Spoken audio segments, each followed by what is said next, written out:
And we're live. Welcome back, everybody, to the Revo Report. Have you been in a conversation where someone challenges your faith with seemingly tough questions? This exchange between this atheist and Cliffe Knectle reveals something profound about the nature of belief, evidence, and faith. This person's genuine struggles represent millions today. I was once one of them, who want logical proof before making a faith commitment. But as we'll see, this approach misunderstands both the nature of evidence and the character of faith. My friends, truth isn't just academic, it's deeply personal. And if you find value in these discussions about faith, evidence, and reason, hit the subscribe button and notification bell for more future videos like this. We aim to unpack these crucial conversations because what we believe shapes everything about how we live. Let's get right into it. Welcome to the Revo Report. We're inspiring faith with reason and reason with faith. I'm going to try to be really direct and honest. Thank you. So, short statement and then two related questions. Short statement, I'm immediately angered and offended that this kind of thing happens on public property. So that's where I'm coming from. But given that, I'm going to try to ask very honest, direct questions. You bet. So on the Can I respond to your first statement? Yeah, of course. I think what you've just expressed is the essence of intolerance. I respect anybody's right to stand out here, be they atheist, communist, Marxist, Leninist, capitalist, agnostic, Buddhist, Hindu, Muslim, and say what they want to say. And I'm very grateful that I live in a country that supports free speech. Secondly, I thought that I was in a liberal arts educational environment. I thought that the basis of liberal arts education was the belief in the free exchange of ideas, the right to disagree with each other and then to explain respectfully why we disagree.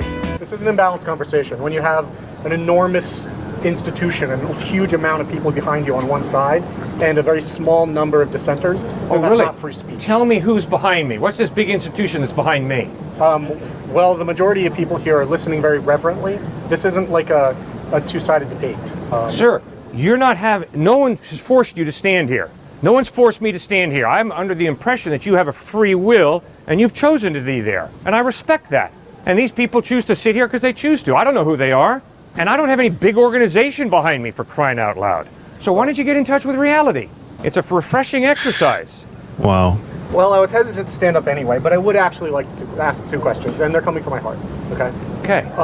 As someone who has been raised outside of the church, and I just don't take the Bible as evidence, is there any way that I could be converted? Is that the only way that you can reach out to someone that doesn't have any kind of cultural upbringing, that hasn't been raised with already those doubts? How can you speak to someone who's absolutely legitimately an atheist? Please answer directly. I have many friends who are former atheists. And these people who are former atheists relax their mind. They tried to be as objective as possible and to look at the evidence that God exists. And then once they move from atheism to theism, then they relax their mind. They tried to be as objective as possible and read the Gospels, not as the Word of God, simply as accurate history, because the evidence is the Gospels give us some accurate history. And confronted by the lifestyle, teachings, death, and resurrection of Christ, they saw the evidence is Christ is reliable, and they chose to put their faith in Him. So you said that there were two steps there. The second step, once you've acknowledged that there could be some sort of all-knowing, all-powerful, all-good thing, once you've done that, that's fine. It's that first step that I'm really concerned with.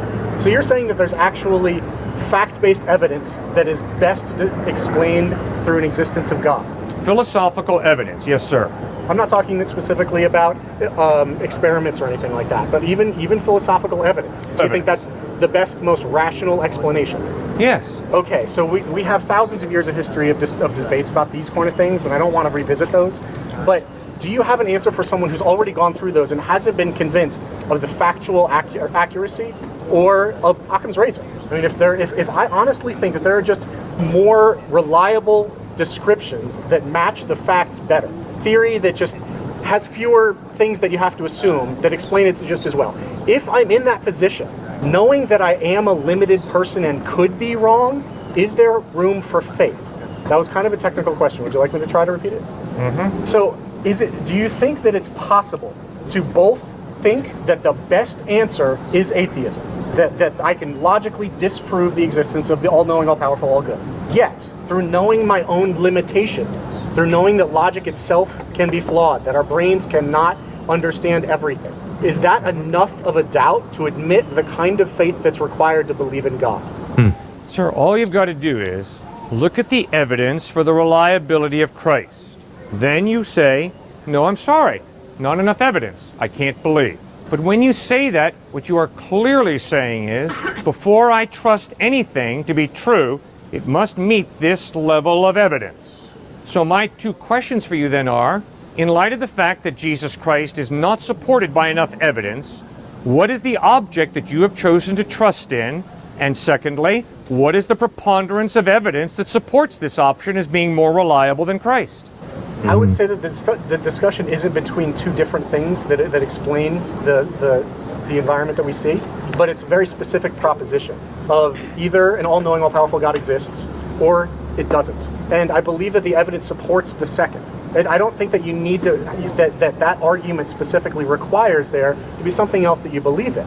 Just like, I mean, you can talk about the non-existence of something. If it logically would impact your life in some way, and it doesn't impact your life in that way, then it doesn't exist without positing something else instead. Okay, so let's unpack this.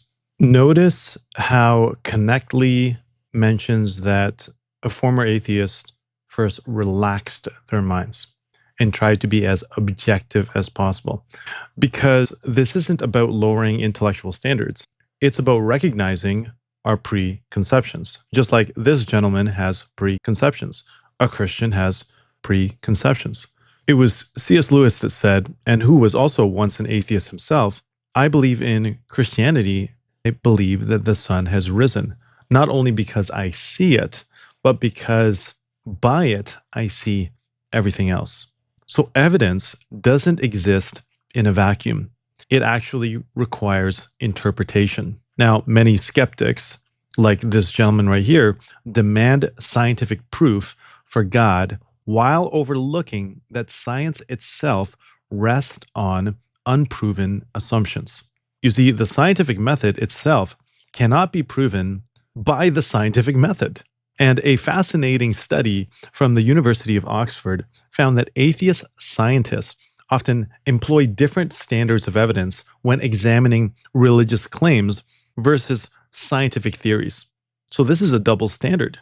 And this reveals inherent confirmation bias. In Romans 1:20, it says, "For since the creation of the world, God's invisible qualities, his eternal power and divine nature have been clearly seen, being understood from what has been made, so that people are without excuse." You see, friends, the evidence exists, but seeing it requires receptivity.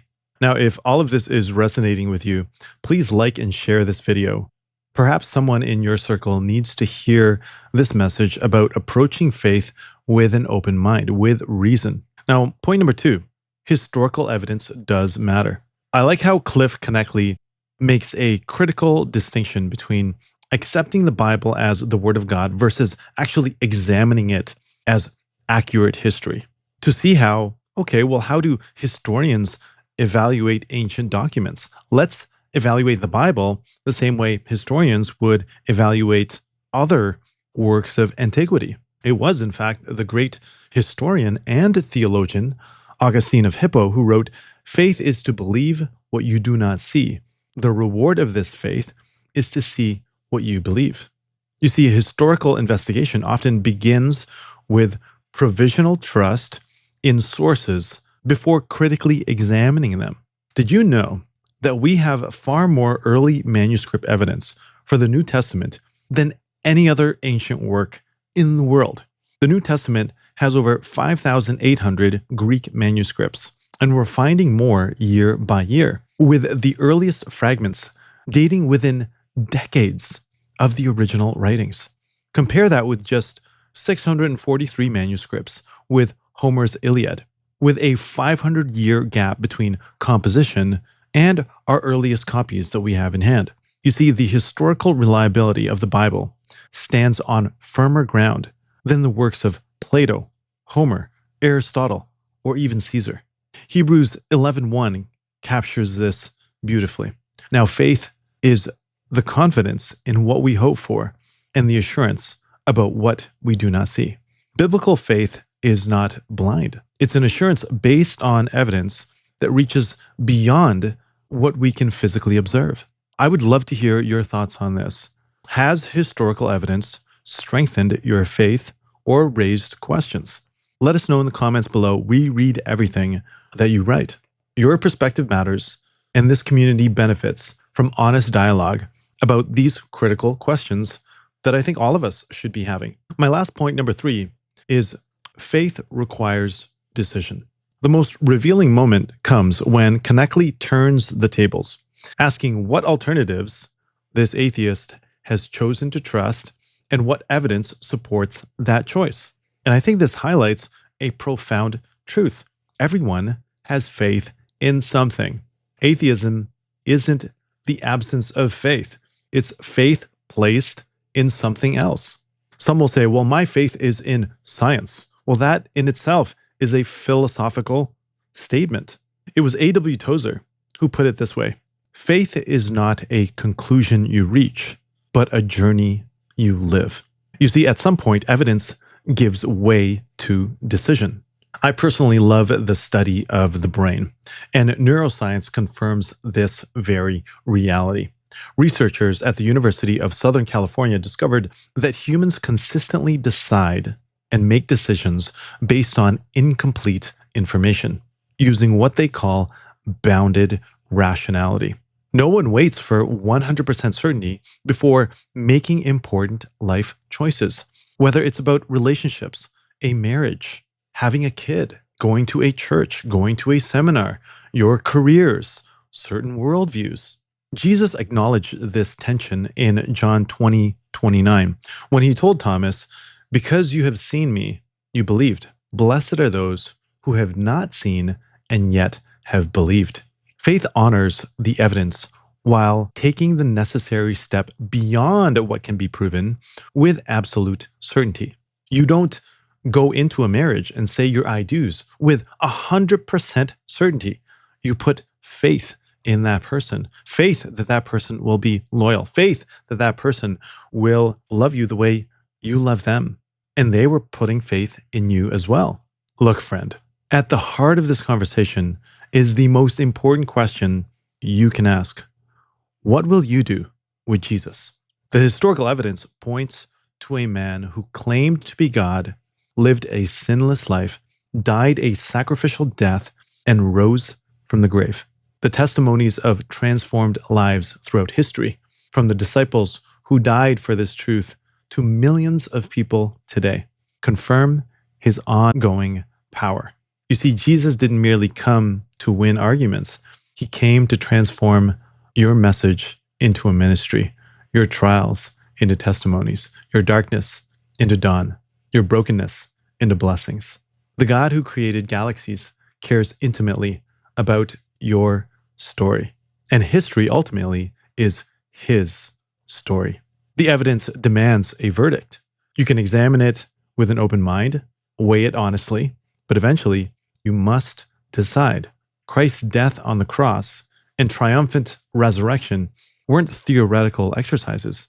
They were God's definitive action to reconcile you to himself. He is alive today, friends, offering not just answers to intellectual questions, but a relationship that redefines everything.